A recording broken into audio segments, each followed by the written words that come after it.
Your 20s are basically financial boot camp, except nobody gives you a handbook.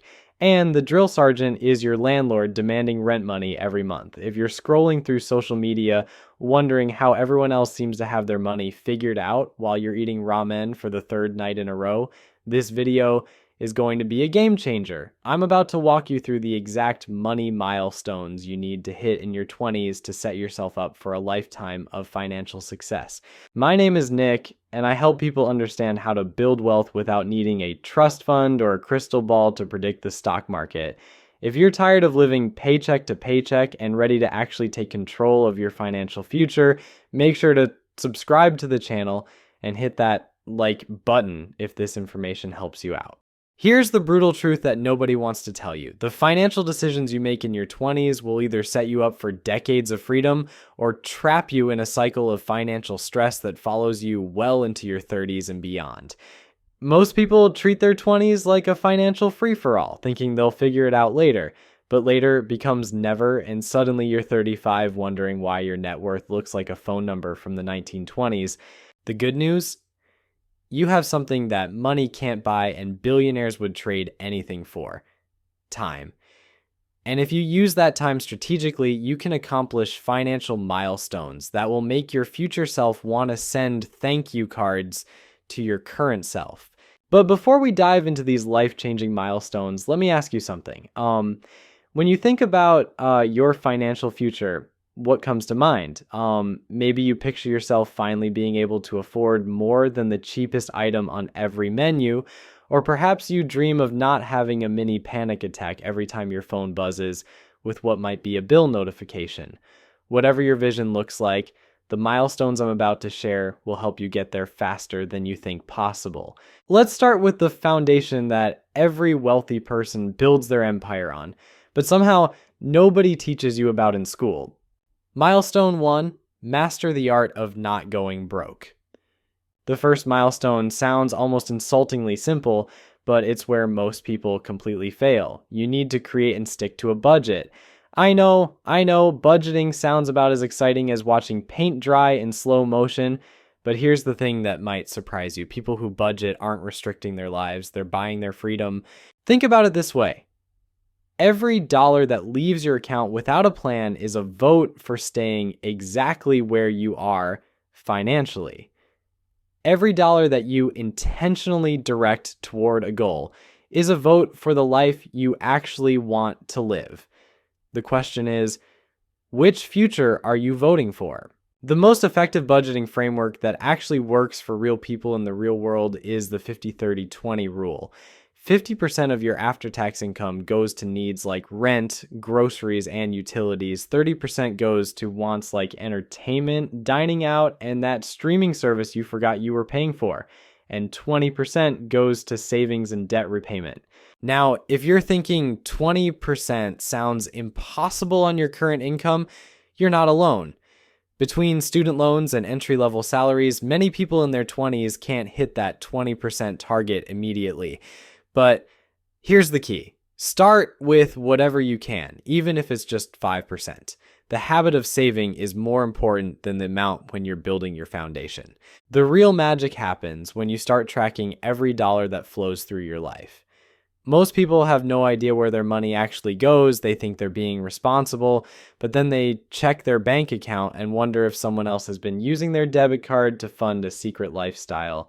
Download a budgeting app or create a simple spreadsheet. For 1 month, track every single expense. That coffee, that impulse purchase on Amazon, that subscription you signed up for during a free trial 6 months ago. Everything. This exercise alone will probably save you hundreds of dollars because you'll discover you're bleeding money in places you didn't even realize. Milestone 2, build your financial force field. The second milestone is creating an emergency fund. And this isn't just some nice to have suggestion from financial advisors who live in ivory towers. This is your financial force field that protects you from life's inevitable curveballs. Your car will break down, your laptop will decide to die right before an important deadline. Your employer might decide your position is no longer necessary. These aren't pessimistic predictions, they're statistical certainties. The question isn't if something unexpected will happen, it's when. Most financial experts recommend saving 3 to 6 months of living expenses in an emergency fund. But if that number makes you want to crawl under your blanket and pretend money doesn't exist, start smaller. Your first goal should be saving $1,000. That's enough to handle most minor emergencies without derailing your entire financial plan. Here's why this matters more than you might realize. When you don't have an emergency fund, every unexpected expense becomes a crisis. You end up putting everything on credit cards, which creates debt that follows you around like a financial stalker.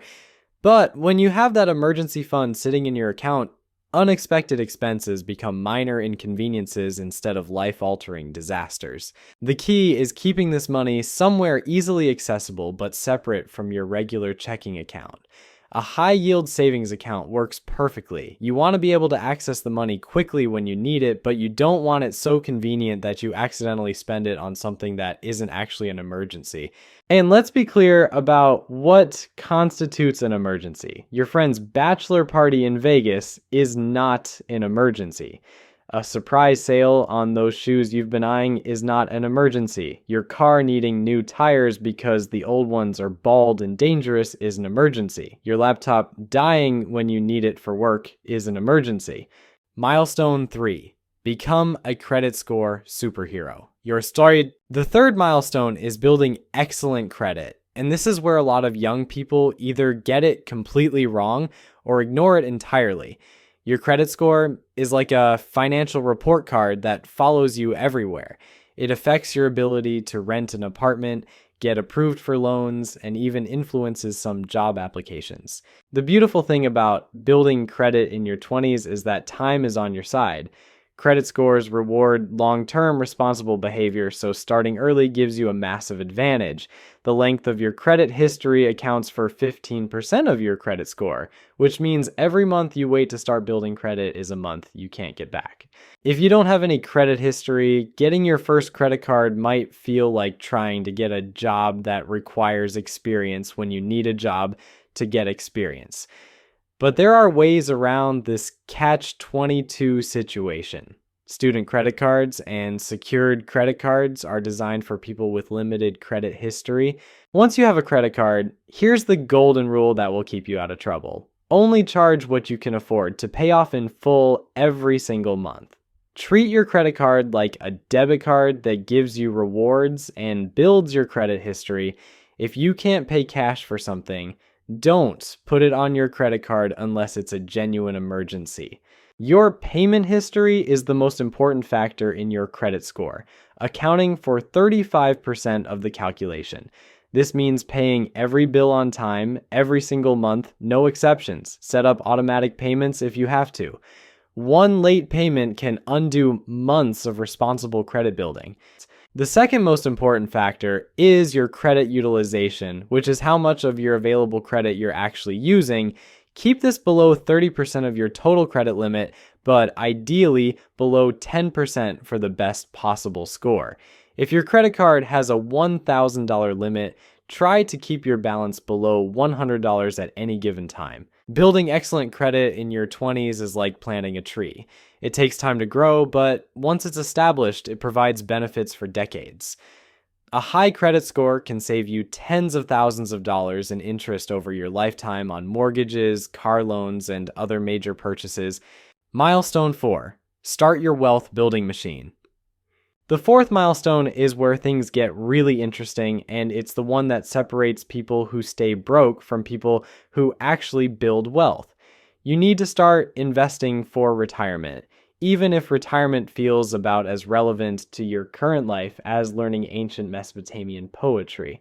Here's the mind-blowing truth that nobody explains properly. Starting to invest in your 20s isn't just a good idea. It's like having a financial superpower that becomes weaker every year you wait to use it.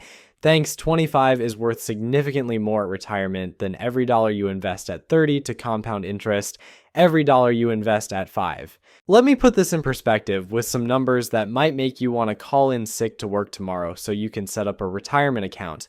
If you invest $200 per month starting at age 25 and earn an average return of 8% annually, you'll have over $100,000 by age 65. If you wait until 35 to start investing that same $200 per month, you'll end up with about $200,000 at retirement. That 10-year delay costs you $300,000. $300,000. That's not a rounding error or a small difference. That's a house or a decade of comfortable retirement or enough money to make your future self significantly happier than your current self can even imagine. The easiest way to start is through your employer's retirement plan if they offer one. Most companies have a 401k plan, and many of them will match a percentage of what you contribute. This is literally free money that your employer is offering to give you, and yet somehow millions of people leave this money on the table every year because they think they can't afford to contribute. Here's how to think about employer matching. If your company matches 50 cents for every dollar you contribute up to 6% of your salary, and you're not contributing at least 6%, you're essentially giving yourself a pay cut. You're turning down free money because you're worried about having slightly less money in your paycheck today. Even if your employer doesn't offer matching, or if you're self-employed, you still need to start investing. Open an individual retirement account, either a traditional IRA or a Roth IRA. The difference is when you pay taxes. With a traditional IRA, you get a tax deduction now, but pay taxes when you withdraw the money in retirement. With a Roth IRA, you pay taxes now, but withdraw everything tax-free in retirement. For most people in their 20s, a Roth IRA makes more sense because you're probably in a lower tax bracket now than you'll be in retirement. You're essentially paying taxes at today's discount rate instead of tomorrow's full price. The key is to start with whatever amount you can manage, even if it's just $50 per month. The habit of investing is more important than the amount when you're building momentum. As your income increases throughout your 20s, increase your contributions. Every raise you get, put at least half of that increase directly into retirement savings before you have a chance to get used to spending it on other things. Milestone 5, become a debt destroyer. The fifth milestone is eliminating high interest debt. And this is where we separate the financially savvy from the people who will spend the next decade making credit card companies rich. High interest debt is like having a financial vampire attached to your bank account, slowly draining your money while you sleep. Credit card debt is the worst offender because the interest rates are absolutely brutal. We're talking 15, 20, sometimes 25% or higher. If you're carrying a balance on credit cards while trying to invest for retirement, you're essentially trying to fill a bucket with a massive hole in the bottom. Think about it mathematically. If your credit cards are charging you 20% interest and your retirement investments are earning 8% annually, you're losing 12% on every dollar that's going toward investments instead of debt payoff. This is why most financial experts recommend paying off high interest debt before investing beyond any employer match in your retirement account. But here's where it gets tricky. You don't want to stop investing entirely while you're paying off debt, especially if you have employer matching available.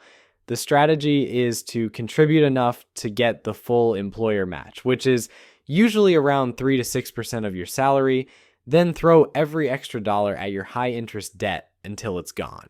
The most effective debt payoff strategy is called the debt avalanche method. List all your debts by interest rate from highest to lowest, make minimum payments on everything, then put every extra dollar toward the debt with the highest interest rate. Once that's paid off, take all the money you were putting toward that debt and apply it to the next highest interest rate debt. This method saves you the most money in interest over time, but some people prefer the debt snowball method where you pay off the smallest balances first. The snowball method gives you psychological wins faster, which can help you stay motivated. Choose whichever method you're more likely to stick with, because the best debt payoff strategy is the one you actually follow through on. The goal is to enter your 30s completely free of high interest debt. This gives you incredible flexibility to increase your retirement contributions, save for a house, or take advantage of opportunities that require cash. Milestone 6. Start planning your real estate empire. The sixth milestone is beginning to save for a down payment on a house, even if homeownership feels about as achievable as becoming an astronaut who moonlights as a professional chef. Real estate has historically been one of the most reliable ways for regular people to build wealth, and starting to plan in your 20s gives you options in your 30s. Now, I'm not saying you need to buy a house in your 20s. In fact, for many people, renting makes more sense during this decade while you're figuring out your career and potentially moving for better opportunities. But starting to save for a down payment gives you the flexibility to buy when the timing is right for your situation. The traditional advice used to be that you need 20% down to buy a house, but that's not actually true anymore. Many first-time homebuyer programs require as little as 3% down, and some government-backed loans require a down payment for first zero down payment. The average time buyers is actually around 8 to 9%. On a $400,000 house, which is roughly the median home price in many areas, a 9% down payment would be $36,000. That might sound like an impossible amount of money, but remember, you have time on your side. If you save $300 per month specifically for a down payment, you'll reach that $36,000 goal in exactly 10 years. The key is setting up a separate savings account specifically for your future down payment so the money doesn't accidentally get spent on other things. High-yield savings accounts or certificates of deposit work well for down payment savings because you want the money to be safe and accessible when you're ready to use it. But here's something most people don't consider when planning for homeownership. The down payment is just the beginning. You'll also need money for closing costs, which typically run about 2% of the loan amount. On that $400,000 house, closing costs would be around $8,000. Plus, you'll want to have some money left over for moving expenses, immediate repairs, and furnishing your new place. This means you're probably looking at saving closer to $50,000 total before you're ready to buy. Again, this isn't meant to discourage you.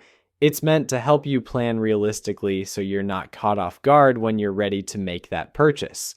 Homeownership also comes with ongoing expenses that renters don't have to worry about. When the air conditioner breaks in your apartment, you call the landlord and it's their problem. When the air conditioner breaks in your house, you get to experience the joy of writing a check for $3,000 while sweating profusely in your own living room. Property taxes, homeowners insurance, maintenance, and repairs can easily add up to 1 to 3% of your home's value annually. On that $400,000 house, you might be looking at $4,000 to $12,000 per year in expenses beyond your mortgage payment. This is why it's crucial to make sure your overall housing costs, including these extras, don't exceed 28% of your gross income.